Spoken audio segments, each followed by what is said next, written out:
In response to your questions about this candy drop roller, there's a couple things you should know.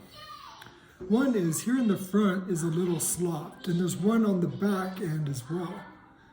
And that is where I would recommend you find some kind of a bolt that matches the size and actually drive that bolt into some kind of a tabletop that you can then lock this mechanism down. This cast iron base is quite heavy, but when you try to turn it, it is easy to move around, rocks around. So that makes it very difficult when it's not stabilized to actually work. But as you can see, this does turn. Now, the thing about it that's kind of interesting is if I take this apart, these individual pieces come out, these two rollers, okay? There are multiple rollers. So you've been asking about the gears and how they turn. This one, the fish roller, for example, would go down inside of here. We would take this piece out, we'd take these brass fittings out, and then put it in. And once everything is tightened, you of course are going to want to put some kind of a lubricant on it that is food grade if you're using it for making candy. And that will simplify things quite a bit. So here, I'll just let you take a look.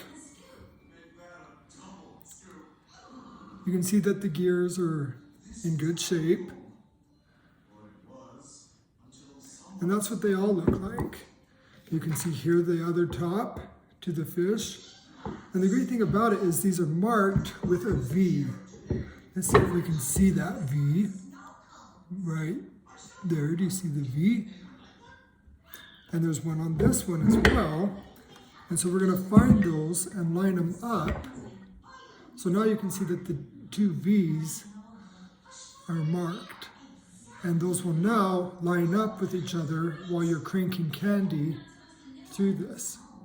Generally, the candy is very hot, having just come off the stove. I'm sure you've seen how this is done. If you haven't, do some YouTube searching for drop candy roller candy making, or even Schimpf's candy store in Indiana.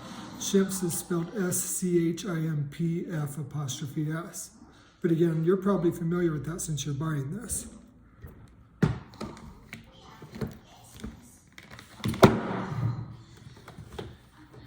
Here are a couple other rollers.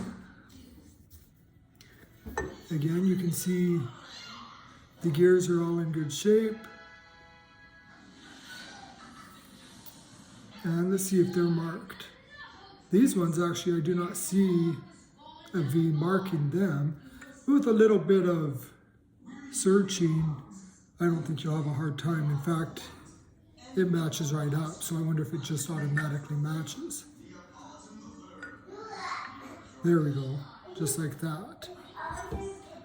So it looks like to me every other spike on that gear is how that's going to line up. Okay. And then we have our ovals. And these ones are also marked with a V. You can probably see them on here. So let's line them up right here and here.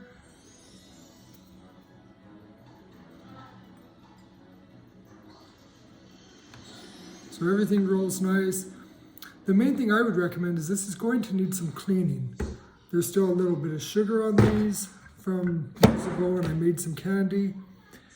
And you might want to clean up the base even. Like I said, mounting it down and tightening everything and using a good lubricant. And this is going to still be a fun working piece of equipment.